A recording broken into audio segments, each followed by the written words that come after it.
Hello, hello, hello. Good evening, good evening, good evening. Happy Wednesday to you. Listen, we are coming in live for the relaunch of Winning Women Wednesday. So we're gonna give you all time to get in the room. Cause listen, I got my girl, the mental health home girl, Miss Ciera Young herself, the owner of Beyond the Couch, licensed therapist, LPCA, all that good stuff. But I like the mental health home girl. I like the you're a mental health home girl. Beyond the Yeah. White Couch. Listen, I'm super excited to be back. I'm super excited for Ciera to be on our launch. When I was praying on it, and she was the first person, you was the first person to pop in my head. I was like, we're gonna kick this thing off real strong, like real heavy, like. So I'm super excited to have her on tonight. And listen, y'all are in for a treat. Y'all are in for a treat. And so I'm gonna let her introduce herself in a moment. Good evening, Miss Rhonda. Hey sis, Renisha. Hey sis, how y'all doing? Y'all come on in the room. Come on in the room. All Listen, we right get now. ready. It's gonna get heavy in here. Yeah, you know that's the worship leader. Listen, I'm put her on the raps. It's gonna be you tonight. But listen, I am super excited. Shout out to everybody on YouTube Live as well from wherever you're tuning in. It's gonna get real heavy in here tonight. And I always tell people, a lot of people don't know about me being someone that deals with anxiety since 2006 when I lost my mom. And so a lot of people don't know that's something I've dealt with. I dealt with depression starting as a teenager. And so mental health has become something that's very, very important to me. And one of the biggest things when I stepped into entrepreneurship, I realized how important it was to have your mental health together. And so over the last few years, that has become one of my top priorities in all that I do. So without further ado, I'm gonna let my sis introduce herself, tell y'all a little bit about her, what she does, and all that good stuff. So you got the floor, Miss Ciera. Come on and let them know who you are, what you do, and all that good stuff. Hey y'all, good evening. Happy Wednesday. Usually I do my mental health check-in. So if you here, check in with us. Let us know how you feeling, how you doing today. But I'm Ciera, your mental health homegirl. I am a licensed professional counselor associate. I do have my own private practice called Recycle Energy, which is centered around the concept of Beyond the White Couch. Beyond the White Couch is all about shifting the idea of mental health outside of a one-to-one therapy room. You know, therapy is great. I'm a huge advocate for it. I'm all for it, but it goes beyond that. It does not stop when you're sitting on the couch with somebody. So that's where the whole concept of Beyond the White Couch came from. I'm all things mental health, but in a real laid back kind of fashion, especially in our community, taboo. It's a lot of talk and a lot of things that come with talking about going to therapy and navigating your mental health. So I like to approach it a little bit different, than the standard. And so yeah, I'm excited to dive in the conversation with you today. Listen, and that's crazy. As I was listening to you talk, I'm sure you've seen a lot of people that get anxiety just from thinking about coming and sitting on the couch. Mhm. Um, Not only they got anxiety they dealing with, but get anxiety just from coming to sit on the couch. And that's one of the things that I absolutely love. Being someone that is kind of outside the box. I'm a elder. I've been preaching for 10 years, and I've always been I'm kingdom through and through. I'm a Jesus girl through and through, but I've always kind of been outside of the box. Now, still holy, but outside of the box. And so that's one of the things when I first came across you that I loved, because sometimes, as my mom used to say, it's more than one way to skin a cat. So I think in our culture, that's the biggest thing: being comfortable with it, understanding what it is, and things of that nature. And so, what is it? I want to ask you, what is it that made you want to go into mental health, if you don't mind sharing? Woo. You can go as deep or as shallow as you would like. Well, I'm a very transparent person, so I definitely back it up. I feel like when I was growing up, I was very emotional, and I was suicidal at an early age, and I just didn't know what to do, and nobody really around me knew what to do. And when I went to college, I was a very heavy drinker. It was kind of like our norm. But once I got a DUI, it was like, all right, you got to do something different. And when I went through that whole process of getting arrested and having to go through somewhat of like a AA class. And I remember being in that space with these people who were legit like repeat offenders. And I'm like, I'm not supposed to be here. And the lady basically was like, look, you got some issues going on. You're dependent on alcohol and you're basically numbing yourself. Wow. At the time, I really didn't understand what that meant. I don't think I was ready to be honest with myself that I needed help. And it wasn't until I had kids and I went through postpartum depression and was ready to commit suicide again that I went to therapy for the first time. And going through therapy and seeing what that journey did for me. And once I started telling my story and being more vulnerable about what I was personally dealing with, people were coming and talking to me and, sharing. And I felt like I could only help them get so far.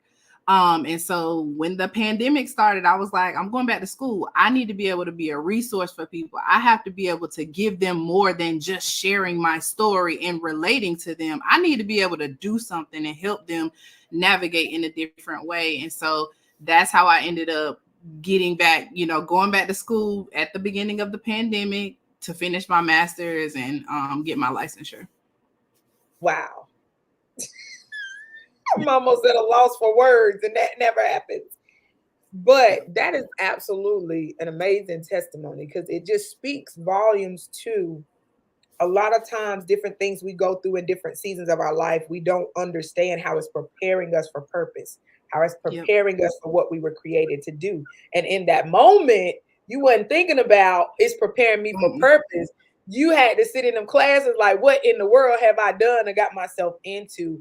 And then now Mm-hmm. you are a resource and a bridge for people going through the same thing. And that's powerful.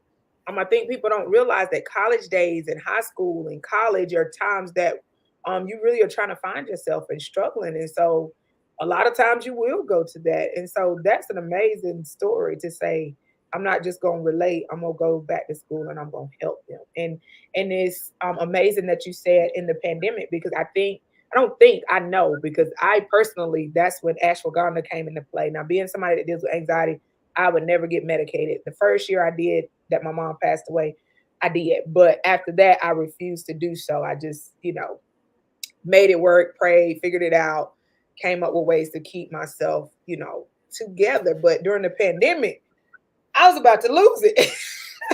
And Most so people that's when were. I started ashwagandha. And so when I saw many people popping up that had never dealt with anxiety, having to figure out ways to cope, it's amazing that you went back and started for what was getting ready to be almost a pandemic or epidemic of people that are dealing with anxiety and depression and different mental health issues due to the pandemic, due to Yeah. losing loved ones from COVID, due to going through COVID. Because anybody, I don't know if you had COVID, but anybody that had COVID can tell you, me being one that had it in 2020, the first strand about took me out.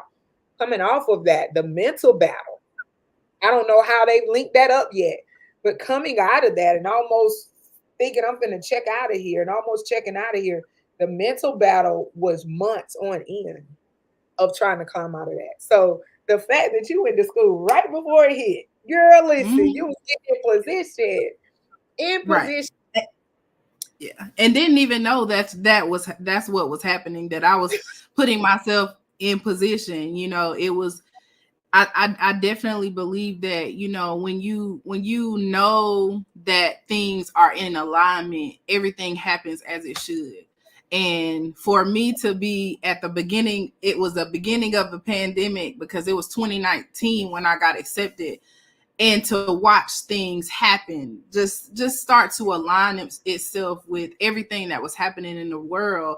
I became that person that people did reach out to and lean on when they were dealing with things that were happening with COVID and people losing loved ones and people catching COVID and not really knowing how to process, or relationships in turmoil because you got to be in the house with people, or you going crazy because you got to be a teacher to your kids and that is not your ministry, because that was me.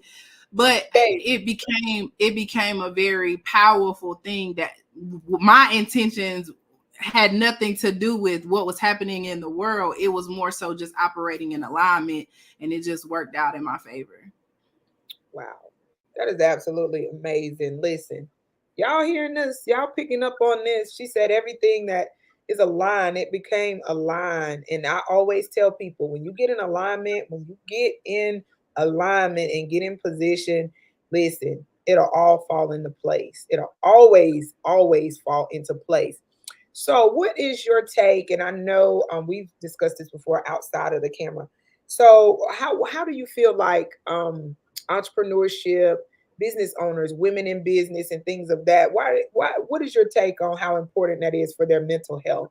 To have good mental health, to know how to navigate being a full time or part time entrepreneur. And us as women, like you said, we juggle a million things. We got to be the teacher to do homework. We got to be the counselor. We got to be the nurse. We got to be the caretaker. All of that. How important do you feel like mental health is for women in business or in leadership, even if they're not in business, in careers that are in corporate America, in leadership? Because I've had many women that work in corporate America that say the mental that comes with that is more than what you would think, because people think the higher up you go, the easier it gets. It's top priority on any level. On any level, it's top priority. But when you think about navigating entrepreneurship or being in a leadership role, you have to think about all that you have to endure with that. You have, if you are married, if you're in a relationship, if you have kids, on top of the responsibilities that come with running a business. And a lot of times, a lot of people are a one woman show, right? Especially in entrepreneurship, unless you hit that level where you can delegate and you can have a team, you're generally operating in multiple hats, and you're marketing, you the customer service, you doing the execution on everything, you writing all the plans and doing the meetings and hosting the lives. I mean, there's so many different things that you are kind of up against that can knock you off easy. And then when you think about having anxiety and being depressed and not really understanding the symptoms and signs and things to look for, on top of imposter syndrome and all of these things, it becomes, you have to be able to identify and have a sense of self-awareness in order to figure out how to deal and manage with all of that. A lot of times people think that it's so easy to just figure out, okay, well, I'm going to do this versus this, or I'm going to do this and find time to do this. It's like, well, how's that working for you? How is it working for you? Because most of the time people are not doing so effectively because they feel like I have to prioritize the things, but not myself. And once you deplete yourself, how much can you give to your business? How much can you give to your team? If you're in a leadership role, you're not going to be doing it at 100% capacity. You're not going to be doing it as effective as you can because you're not choosing to prioritize your mental health and yourself. And so many times, especially as Black women, we see this balance that doesn't exist. It just doesn't exist. If you think about your roots, and if you think about the women that were in your lives and what they showed that they had it all together, but they didn't. They weren't going to tell you that, but that's what they showed. And so we have this kind of misconception of what this being a woman is, and it's not being everything for everybody, neglecting yourself and still trying to give. People always say, you can't pour from an empty cup. Yes, you can. People do it all the time, but it's dry, very mediocre. It ain't good, but I'm gonna give it, even if it's not my best. And I often tell people, if you can start with focusing on yourself and prioritizing yourself, everybody around you benefits. Everybody around you benefits. It doesn't have to be let me do this so that I can give more to them. No, let me just take care of Ciera. Let me make sure Ciera is good, because if Ciera is good, I'm going to show up as a better mom. I'm going to show up as a better therapist. I'm going to show up for my community in a more effective way because I'm good first. You better talk. I was going to say, I ain't want to scare you though, but I was going to say preach, but I didn't want to scare you. Listen, let me tell you something. Coming from somebody that had to learn that the hard way, coming from somebody that was a people pleaser, coming from somebody that tried to show up on every end. Listen, and I begin to tell people, because the thing about it is, when you don't set boundaries and you go back and try to set boundaries, it's about to be a major situation, because the way you start is going to be the way they expect it. Just like when you start a relationship and he start out doing everything or she start out doing everything, and then y'all get down the line and that stop and you like, hey, what's who this for? What's What good? we doing? Yeah. You know what I mean? So that's the same way when we don't set boundaries in the beginning. And so I had to learn not setting boundaries and coming back. People would get upset. And so I started saying, do you want 10% me or do you want 100% of me?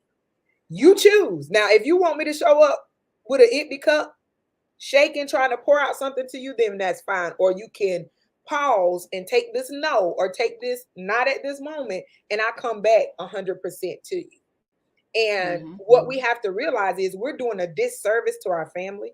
We're doing a disservice to our clients. We're doing a disservice to our community. When we show up, we think that we're doing, oh, they're gonna love me if I always show up.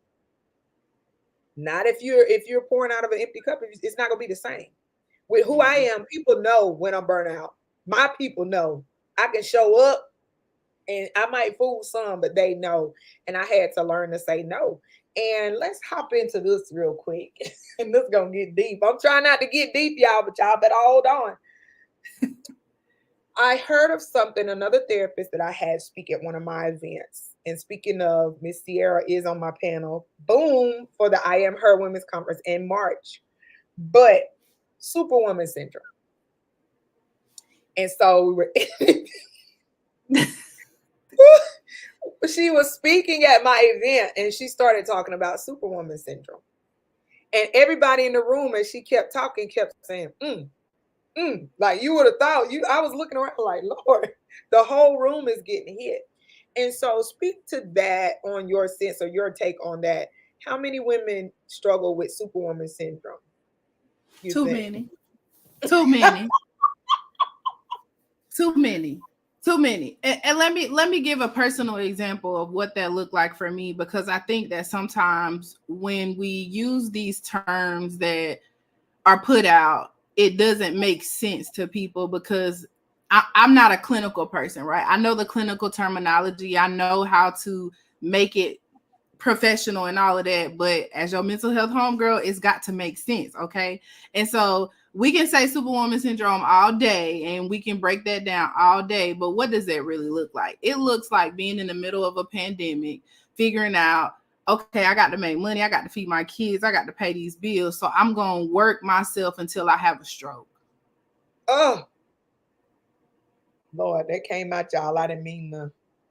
Okay. That means that I'm going to do whatever it takes to make sure that I got food on the table because I'm too afraid to go without, or I'm on edge waiting for something to break, and nothing is even nothing is where it's gonna fall from.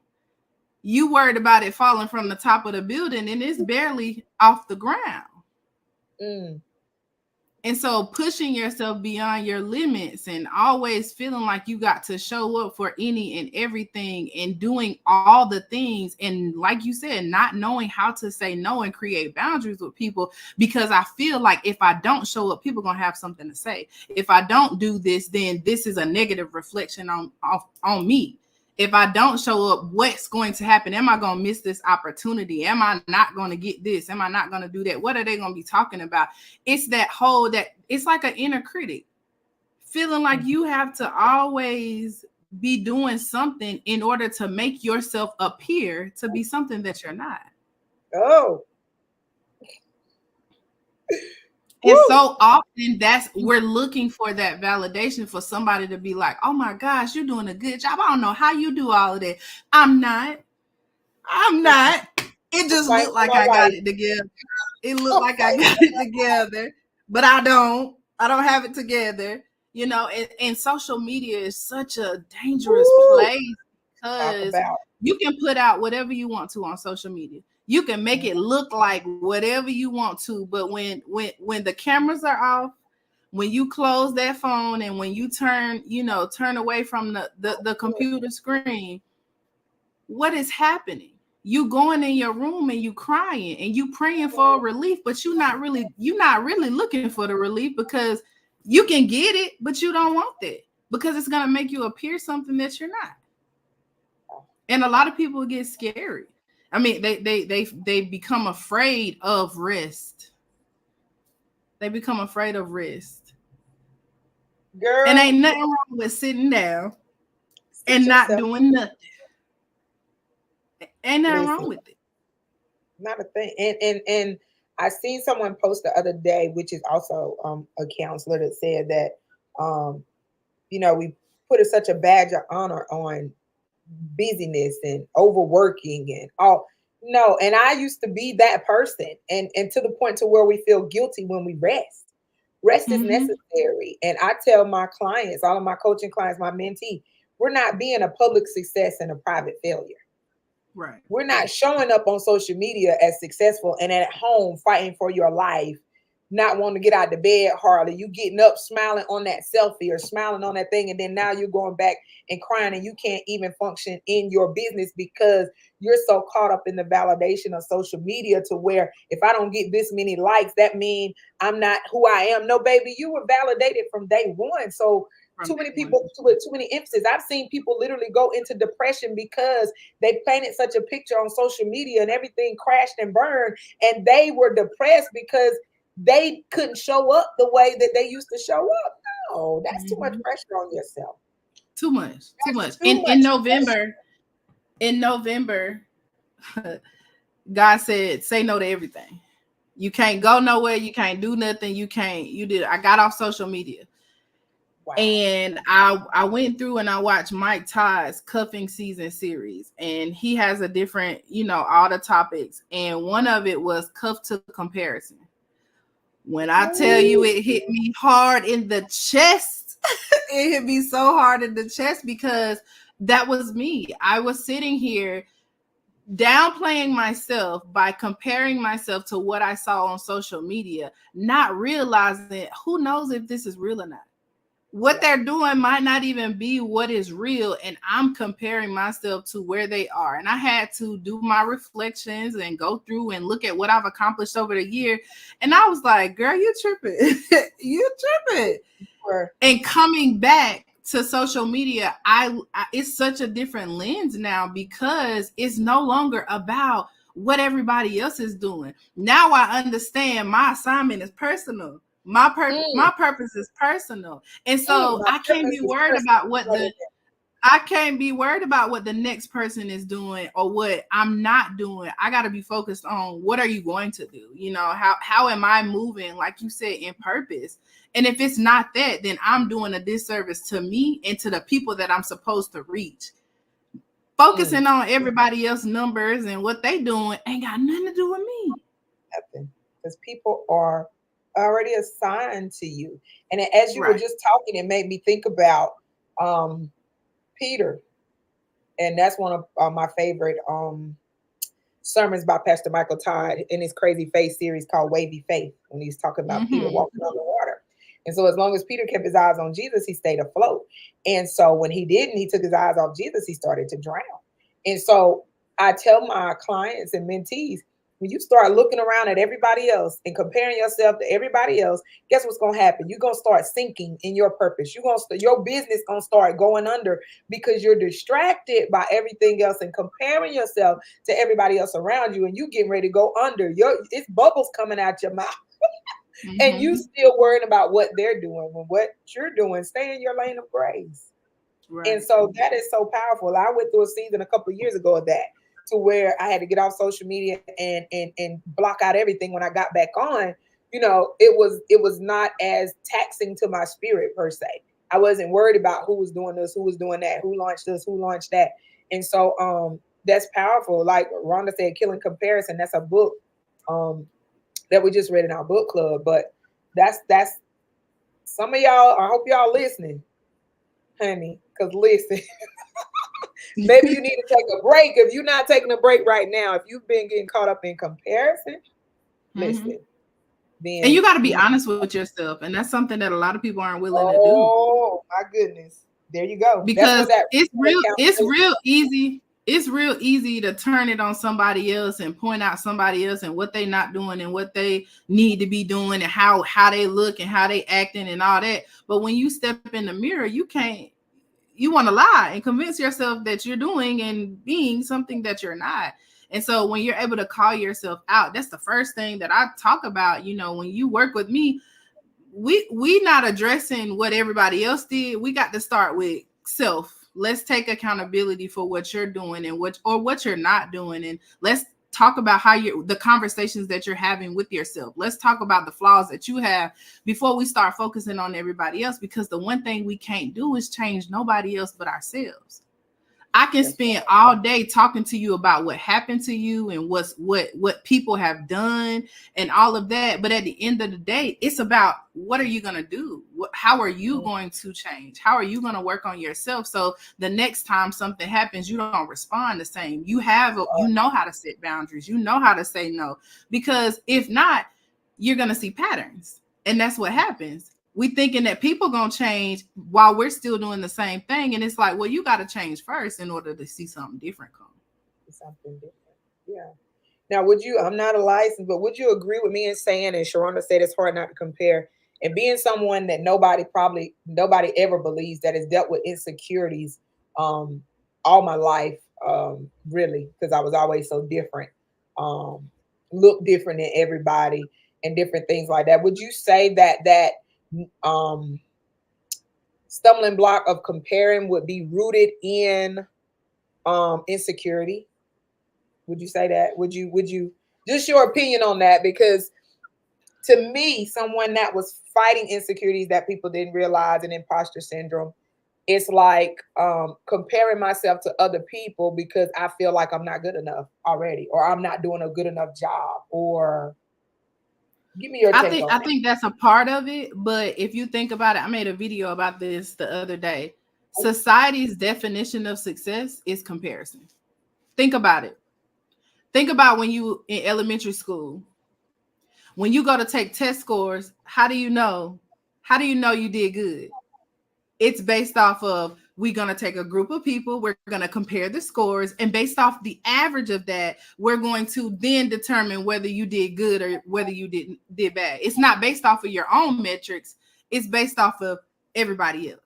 When you go get your GPA, it's in comparison to your whole class, not to yourself and what you did, but to everybody else. Wow. No, that's a society thing. So we're taught to compare at a very early age. When you think about kids, babies' development, when you go into a doctor's office, they're going to tell you that little chart that they give you. It's based off of other people in their age range. They should be hitting this milestone and that milestone. That is comparison. So you're naturally taught comparison from birth. Wow. That's good. But when you become aware of it, it then feeds into that insecurity, right? That then turns into that, because if I'm not making A's and B's, my C's make me feel like I'm not good enough.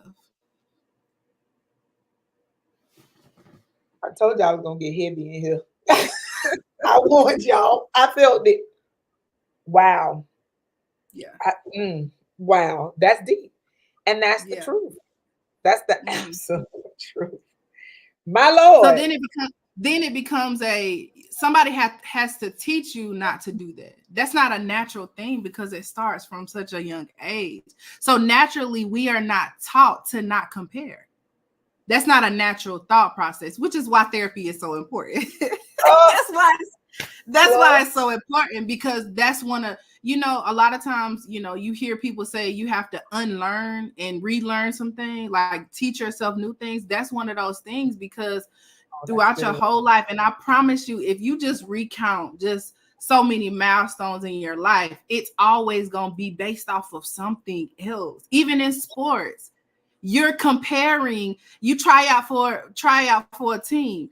They're not basing it off of your skill set and what your abilities are. It's compared to who's better than you, who has more skills than you, who can do.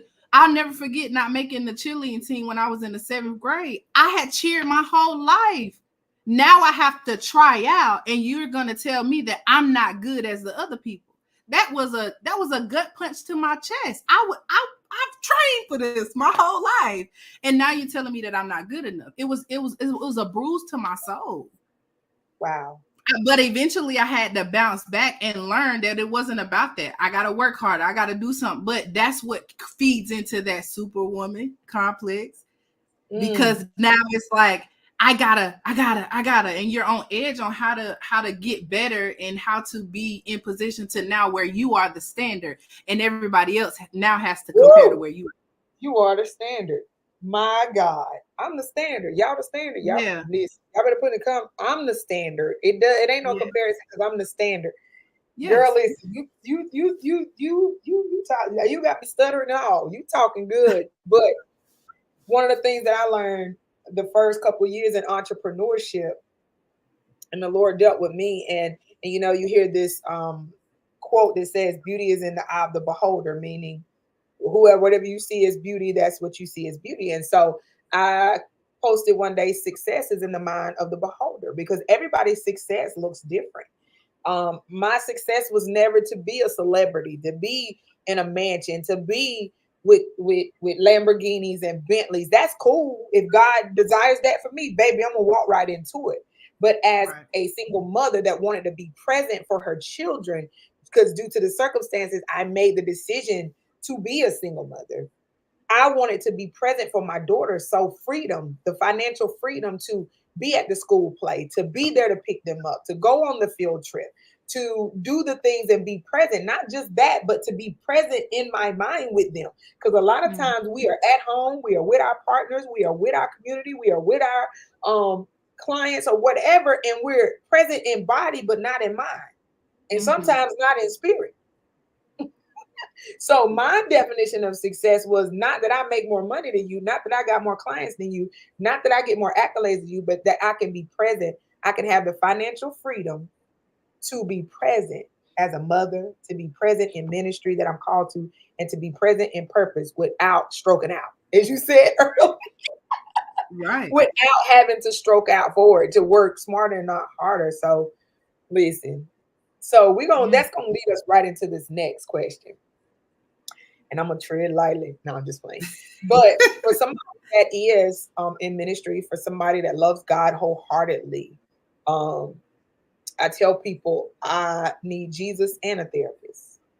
And I know sometimes that cliche, and that's a hard discussion when it comes to people of God or believers, um, as to having therapy, or if you can just pray it off of. You know what I mean? And Right. again, I tried to word it correctly, but it is what it is. As somebody, as I said, that had panic attacks, somebody that has dealt with anxiety, dealt with depression, high functioning anxiety is what people don't realize. You can still show up and do what you need to do That's right. and be a whole. But how do you feel concerning? And because you're a believer, you just said it. You know, the combination of therapy and prayer and Jesus and believing and things of that nature. What's your take on that? Because I'm sure you've had to. I'm sure you've had to hit that being in For sure. on the other Yeah. side of that. I'm on one side and you're on the other side. Look. But not only that, that's how I was raised, right? Because having conversations about therapy and mental health was not something that we just weren't aware. We weren't educated on that per se. So prayer was the go-to, and I'm gonna always stand on my faith and pray and all of that. But if you don't believe that God assigns people to ministry in different perspectives, I don't know what you believe in. I don't have to be in a pulpit to operate in my ministry. Okay. Now, for a lot of people, they don't want to look at it like that. But what you do as a pastor, it might show up different for me as a therapist. Mhm. There's so much research and there's so many things that talks about how life experiences impacts the functionality of the brain, right? Ooh, That's facts. That's get into not just hypotheticals. It's not any of that. It's facts. And so I'm going to allow my facts to support what I'm doing, right? Just like the facts are, if I pray and I believe, it's going to happen. But he put people in position to help you when you need that in addition. Mhm. And nothing is wrong with it. And it's in the Bible. He talks about wise counsel. He talks about it's in there. A lot of times, and what I feel like happens is that people look at everything so literal when it comes down to the Bible and church and religion, that they don't allow themselves to feel like, you know what, God put you in my life for a reason to be my therapist. It's possible. It's possible. You Yeah. know, just like you talk about just being able to be in a position to where you were there and where you needed to be. If people like were at your vision board party, that's not a traditional setting for somebody to be blessed. That's not Mhm. something that the people who are in the church are gonna say, well, you can't get saved in that. Why not? We Baby, are they the got church. delivered and all. We are, The we hand are come the out. church. Right. So I don't believe that it's limited to just what you believe in a certain what it should look like. It don't always look like this. Sometimes it look like coming to sit on the white couch with your mental health homegirl for you to, because we chop it up. We gonna talk. I'm gonna make Bible references because my faith is just as important as what I do as a therapist too. And there's clients who come in and feel like, I don't want to be judged for needing that aspect validated for me. You ain't gonna. I'm not judging you for nothing because it's just as much. I need it too. I need it too, and so it just ministry looks different. So ain't nothing wrong with a little therapy and Baby, God. a lot of It ain't therapy for nothing. folks like me. No, I'm just playing. But no, seriously, and that's girl. Listen, I'm coming to sit on the white couch. Get ready. I had to dig it all up first. Now I'm coming so you can. But that's so true, and that's why I kind of wanted to hit on that question. Um, Being somebody grew up saying I'm a PK, a pastor's kid. My mother was a pastor. Um, we didn't hear nothing about therapy. I Mm-mm. had people telling me when my mom passed away how the way me and her were close, so close, in which I didn't grieve for until probably a couple of years ago. But were telling me I needed to go get some kind of therapy and counseling. I'm like, I ain't never heard of that. I've never heard of that. I ain't going to no therapy. I'm not crazy. Now y'all want to make me crazy. You know what I mean? I ain't crazy. But I look back and I regret wholeheartedly not doing so. Mm-hmm. And I didn't do church either. I was upset with God. I walked away from it all. So Right. I feel like, as you said, God puts people in positions to carry out. That's why it's so important. This is my shirt say, Kingdom Entrepreneurs. You have kingdom in the marketplace. That's why I tell people, you book me to speak, you gonna get Jesus. Like I ain't gonna lay hands everywhere. I hold it down. You know what I'm saying? I'll be in order. But like you said, I'm gonna reference my faith and I'm gonna reference, kingdom. But it's like saying I'm not gonna get open heart surgery because I'm gonna pray for healing. But God gave you surgeons, heart surgeons that are top of the line that can fix the problem. So it's kind of like that story you hear about the man on the island and the people come by and he's like, no, I'm waiting on the Lord. And then, the three different boats or three different people come by and he passes them all up. And now he about to die and like, or get to heaven and like, well, Lord, why you didn't send help? And he's like, I sent three boats. You the one Mm-hmm. said that was not me. Under which to me that says we got to know sometimes how the help comes. Right, right. That's facts. Because it's just a lot of times I use the reference about money because I've been a person who's never stressed about money. I don't care how much little I got. I'm not gonna stress.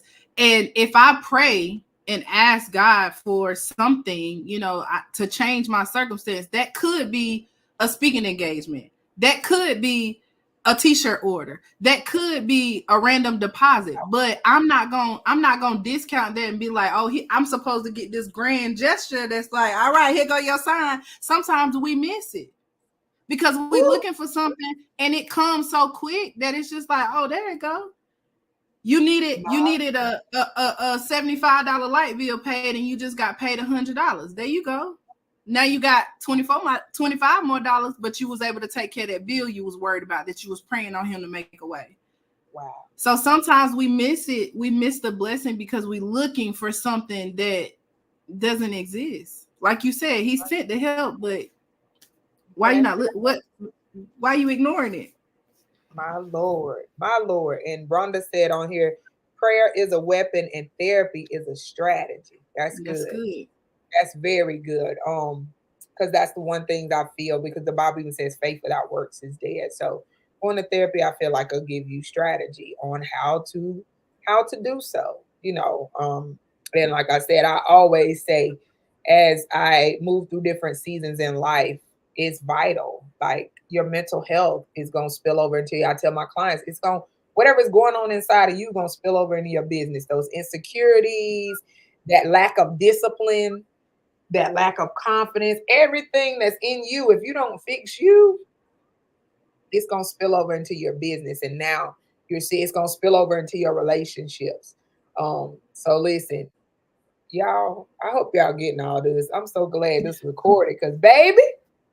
Now, last thing before we, and guys, we'll let y'all chime in on some questions here at the end for Ciera, if you want to chime in with any questions. But last questions for me, give me some of the biggest therapy myths or therapy things that you want to debunk, or what's kind of been your top of the list things that you like to debunk or like to bring awareness to. Because again, I know just because our culture is not used to it, and I was laughing, I was watching something, and a comedian, I can't remember who it was, he was like, this generation, everybody triggered, everybody a narcissist, everybody does.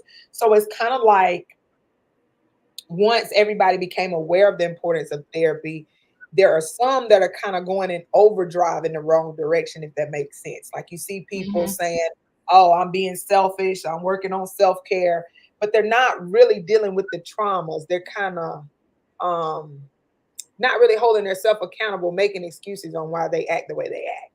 And being Yeah. somebody that used to be one of them people, well, I went through this, well, I got cheated on, well, I this, well, I had rejection, I got betrayed. Instead of finding excuses, I had to take action, accountability, and say, girl, you jacked up. You need to get your life, because and that ain't nobody's fault, with you not dealing with your traumas. But what are some of the top things at the top of your list? Because now therapy is big on social media. What are some of the top things that you want to debunk, or that you have debunked for your clients? Well, I think that that's the number one thing is when you talk about therapy being in a space where it is more talked about now, but it's more glamorized, right? It's like a trend. People say, I'm gonna set my boundaries. I'm gonna learn to say no, but not understanding why that's important, or learning where everybody ain't a narcissist. Like y'all don't even know what that means, or saying things that are toxic. You don't even know what that means, and it's just like you're using what sounds good because everybody on the internet is using it, right? And it's just not that. But the other thing is, you mentioned that people, a lot of times people think that you got to be crazy, and they think of mental health as you going to like a mental health hospital, or you got to be super suicidal, or all of those things. And it's not that. We all have some form of mental health struggles, right? Everybody deals with anxiety in some form. Everybody deals with depression in some form. Everybody deals with stress in some form. Now, everybody may not have a clinical diagnosis, right? I have a big old purple book that got hundreds of diagnoses in it. That doesn't mean that you fall in the criteria for those, but everybody struggles with mental health in some kind of capacity. Just like you have your cell phone, okay? You have your cell phone. When your cell phone is low and your battery is dying, what you gonna do? Look it up. You gonna put that thing in the charger. You're not Mm-hmm. about to check it to be like, oh, something is wrong, it's depleting, da da da. You're gonna put it in the charger. I'm a charger for people. Oh, I'm a charger for people. So just because you might not understand that there's levels to this, right? A lot of people come into therapy with what we call a presenting issue. And it might be my relationship is, failing, and I don't know what to do. I don't know whether if I want to leave or stay. Well, 9 times out of 10, that ain't even the issue. Right? The mm, issue is rooted somewhere else. You probably got daddy issues. Your mama probably worked too much and she wasn't showing up. It's probably rooted somewhere else that has nothing to do with what is happening on the surface. So a lot of times people think that their surface level issues are the root, and it's not. If you want to get to the root, just like if you go in and you got an abscess in your tooth or something like that, Yep, you're Lord. not going to go to the dentist and say, clean my teeth. You're gonna say, all right, you got to get this out. But that's what it is, right? It's not about the surface level stuff. We can talk about it, we can navigate that, but most of the time there's root causes and root issues that you need to navigate through in order to uproot that so that you can create change. Because what happens if we pacify what's on the surface, your habits are still going to be the same. Mm. Which is why you find yourself in the same situation over and over and over again, because you temporarily take it away from what you're dealing with presently, not addressing the whole issue. And so that's the other one. And the other thing is, therapy is not always this like heavy space. When I tell you how I am right now, homegirl vibes, I'm gonna be chilling, I'm gonna clap my hands, I'm gonna get on you. That's the vibes, right? It's literally, for me, working with me, it's like chilling, having a conversation with, like, girl, I can't wait to tell you what happened today. Because it needs to be normalized that we can have conversations about our flaws and about the things that don't really serve us or things that cause us pain in a way that doesn't feel like, girl, well, what's wrong with you? You need to fix that. Da, da, da, da, da. No, because that's all normal. We all go through natural things and have natural responses to life. And if you don't feel like it's a safe space for you to process that, you're going to suppress. And if you suppress, you create more anxiety and create more depression, which then leads to that clinical stuff that we're talking about. When you flip through that book, that's how that does that, because you're learning to suppress. Now, mind you, suppression is a natural defense mechanism. So now I'm using clinical words now. But suppression, ignoring, not addressing your feelings, saying you okay and you really not okay, all of those are natural defense mechanisms.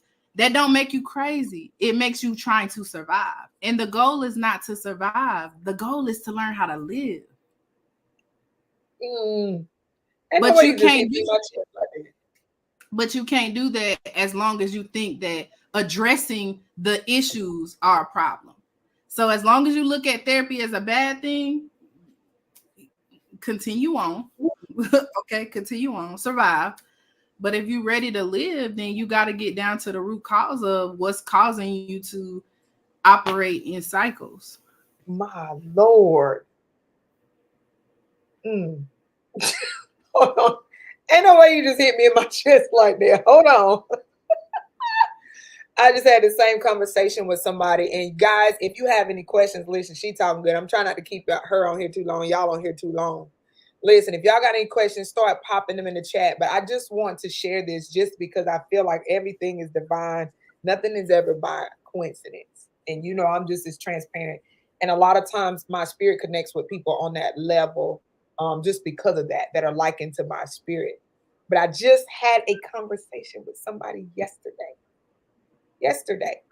that I realized in all my life, because I've been through so much, and I used to wear that as a badge of honor, but I don't. But I've been through so much. I have so much trauma suppressed down because I learned to, I don't have time to fix it. I don't have time to focus on that. I got to keep moving. I got to raise these children. I got bills to pay. I got this to do. I got a business to run. So every time there was a broken place, every time there was a trauma, I literally had no time or no space in my life to deal with it. So I had to press it down.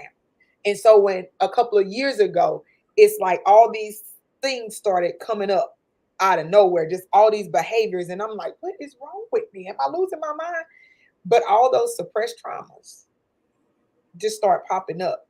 And I just started thinking back and thinking back and thinking back. And I was like, I literally just suppressed them. But the thing about that is, as you said, just like with the flu, they can't treat the flu as viral. So they give you something to treat the symptoms. And I feel like Anxiety, depression medicine is necessary. I was a nurse. We had many clients on it. But I also feel like sometimes you got to get to that root, because that's just going to treat the symptoms, treat the feeling of worthlessness, but you got to get to that root. And I just spoke about this at the vision board party. I told them everything is coming from a root. In the Bible, when Jesus cursed the fig tree, why he cursed the fig tree to the root? Because he didn't want it to grow back. So if you don't get the root, it's going to keep sprouting up. And it takes to get triggered. People like to glorify that too. But for people like me that realize their triggers and realize what triggers are, they're going to lie dormant. If that root is not pulled up, it'll lie dormant until you trigger. And then that trauma. And your triggers don't go away, right? Your triggers don't go away. They don't go away, but you learn how to manage them. You learn how to operate in it. When it comes up, you're no longer emotionally reacting. Now you have a logical sense of how to, all right, something is happening. I'm aware of what's happening. Now I can move accordingly. Because the reality is a lot of us are emotional people. We operate from emotion. We respond from emotion. And emotion gets you nowhere. Okay. Operating from emotion gets you nowhere. You have to be able to separate your emotions versus logic, because logic is going to help you move forward. Emotion is going to keep you where you at. Stagnation. Your emotions keeping you stagnant. Baby, listen. Okay, we're going to go to the chat because child. Okay, Sharonda said, how do you help a child that may have anxiety or depression? Ooh. And guys, you can post your questions in the chat. I'm trying to look at both my phone and here, but one thing I would say is recognize the patterns. Like, when do you notice that the anxiety is being triggered or the depression is being triggered, or certain events happen? For example, my daughter, she would every time she would go to school or have a test, she would go to the nurse, and the nurse would call me every day. And I'm like, every day. And I'm like, what's happening? So I started to ask questions like, okay, do you notice a pattern in her behavior? And what was happening is anytime she was doing independent work, she was getting anxious because she didn't feel confident in the work that she was doing. We were able to address that, understand what was going on, but also understanding that the behavior is a form of communication. Parents, talk to your kids, not fuss at them, not yell at them, have conversations. Try to get an insight of what's happening in their world, because just as much as we deal with our own stuff, life for kids these days is the things that I see working with kids is horrifying. It's a lot, because I can't save them, right? And I can't talk to you as a parent about it unless they're at risk. So now we have to figure out, how do we work together so that you're communicating? But communication is the number one thing of being able to just literally sit down and talk, to listen. Because for kids, most of the time, they will tell you what's happening. They'll tell you what's triggering them, but you have to be willing to listen, even when it's uncomfortable. Because nowadays, it's a lot of things that they might say that might make you feel like a whole lot of things. But you have to understand, when you have that conversation, you have to be ready and willing to listen to it without making judgment, without wanting to get onto them, without trying to go into fix mode, right? And then showing up, what do you need from me? Sometimes that it might come in, you work too much, right? And I don't get spend enough time for you. I don't care what age. I remember speaking to a group of high school students, and I had a football player. I mean, a big, tall football player. And he was like, my mom never shows up to my games. And I was just like, so the presence matters, but you have to be willing to hear that, because we know the bills got to get paid. We know you're doing the best that you can, but some things matter more. And time is something that we can't get back. And so if you're navigating with, a teenager or a kid who is dealing with anxiety and depression, I would say watch for the patterns and open that line of communication so that it can be transparent, so they feel safe enough to talk to you and be vulnerable about what's going on. Wow, that's good. And I think that's the biggest thing, being safe. And as a mother of two, well, might as well say adults. My youngest turned 17 in November. and my oldest turned 21 in December. And so one of the hardest things, um, transparently, I'll say, was to hear my children be honest and say, "Ma, I can't talk to you. You gonna go off the handle." So we don't know. We just don't, because you're gonna overreact. You're gonna go, and then what did I do when she said that? I started overreacting, and then she said, "See what I mean?" And I had to pull it in. But as a parent, it's hurtful to hear things like that sometimes, because you think you're trying to be super mom, and if I'm doing this, this, and this, I'm doing it all right. But a lot of times it takes listening to them and just having an open heart to say, I'm just trying to do the best I can as a parent. But I think being open to hearing those children, especially if you have teenagers, um, Mm-hmm. being able to take that, because baby, that was a blow. I wish I'd have ever said that to my mom. But you Pastor know now. what? And then that's a full circle moment, because when we talked about how you prioritize yourself, if you show that I deal with this, or I'm not always okay, and I cry and I be sad, or I can get angry, you're learning that you can articulate your emotions, which then you're teaching your kids how to articulate their emotions. If you don't do that, you're showing them how to suppress, which in Girl. turn, that's exactly what they're going to do because they're Ooh. modeling behavior. Oh, y'all, I didn't mean to yell. But listen. And I know it's almost 9:30. If y'all have any more questions, please drop them in the chat. But I'll say this, since you said that. This is so good. Um, Being someone that was raised by a strong single mother, um, I never seen my mother cry. As hard as it got, I never seen my mother cry. And I realized some years back, my daughters had never seen me cry. But I made sure they didn't. I don't care how bad it got. If I got to go in the bathroom, we know, sit in the car, in the shower, on the bed, because to me that was showing a sign of weakness, and I did not want to scare them. I did not want to make them feel away. But then I realized I'm only showing them it's not okay to cry. You can't cry. You can't express your emotions. If I had, now gracefully, I've never had a panic attack in front of them, and I pray I don't, because we all know those are not pretty things, and that will scare them to death. But I got to the point in the last 2 years where if I was having a bad mental health day, or anxiety was winning, I would talk to them and let them know, and I would say, I'm gonna go in my room because I don't want to take it out on y'all. And they've learned, almost, they can see it. So now they understand that it's okay to not be okay. Mm-hmm. And me as a 40-year-old woman, just at 38, was able to tell my friends and my loved ones, I'm not okay. And the sad thing was, they didn't even know how to react, because they had never heard me say, I'm, Right. they were like, oh, well, they trying to figure out how to come up with it. So that is a powerful point, y'all. I'm telling you, that's something, that revelation that I got for myself. So listen, you don't have to be strong all the time. It's Mm-hmm. okay. I think that vulnerability is what I'm learning is a sign of strength. Yeah, it's a superpower. Yeah, It's a but it's superpower. one of the most uncomfortable thing I've ever had to do.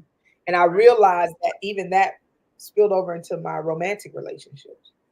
There was only a certain amount of vulnerability I would get to because of that suppression of emotion. Yeah. But y'all, listen, y'all got any more questions in the chat? I'm not going to hold her all night. This has been amazing. Listen, I thank you for your yes to get on here and bless the people with your ministry, your expertise. Is all of that rolled up into one. And listen, y'all, therapy is okay. If you didn't hear nothing else, ain't nothing wrong with you. You just need a little home girl, like the mental Yeah. This. health home girl. You just need a little home girl. Help you get your mind right. Help you get your mind together. Help you get your This. thoughts together, and give you a strategy on something she said that was powerful, so that you can stop surviving and actually live. So, Ciera, tell them about what you got coming up, how they can support you, how they can find you. Oh, see, they said I need Ciera info. Somebody in the chat.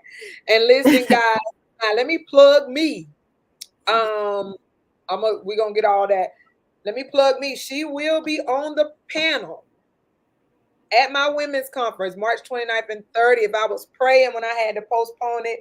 And that was just a clear cut sign of how you have to use wisdom and put you first. Because Lord knows I was about to try to come stand in there and praying that I didn't fall out. But listen, she will be with us March the 29th and the 30th for my women's conference. Well, she'll be there on the 30th on the panel.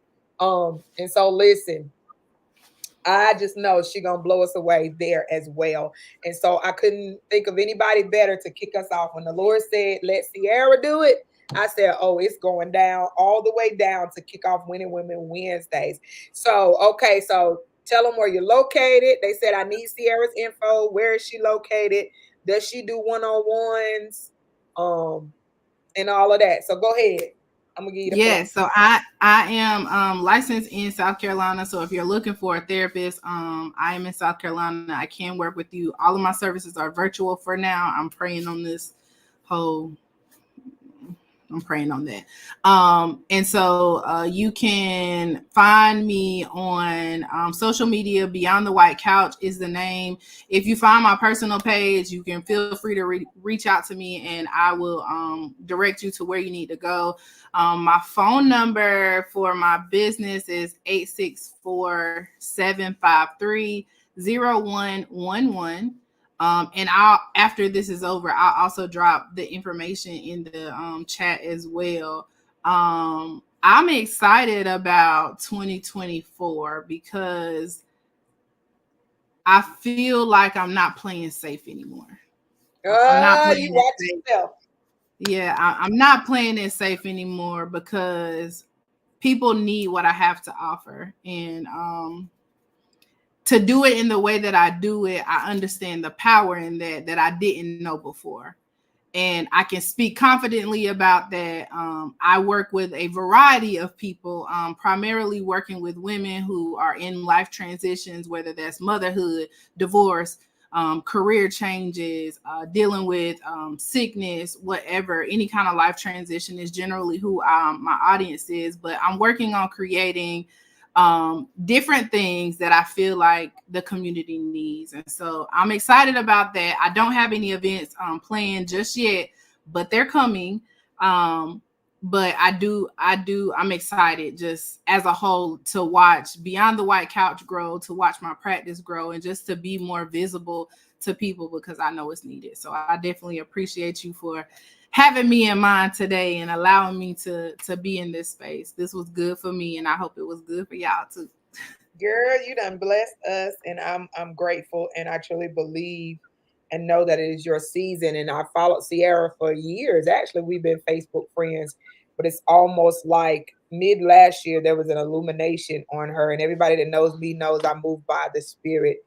I don't care what nobody doing, what they got going on, what their status is. I move by the spirit. So when I reached out to her, I told her there was an illumination on her, almost like she was lighting up per se. And so um I truly believe in my heart that it is your season, Ciera. So although you the mental health homegirl, we know what comes with carrying purpose. We know what comes with the weight of being out front and doing what you're doing, which is literally changing lives.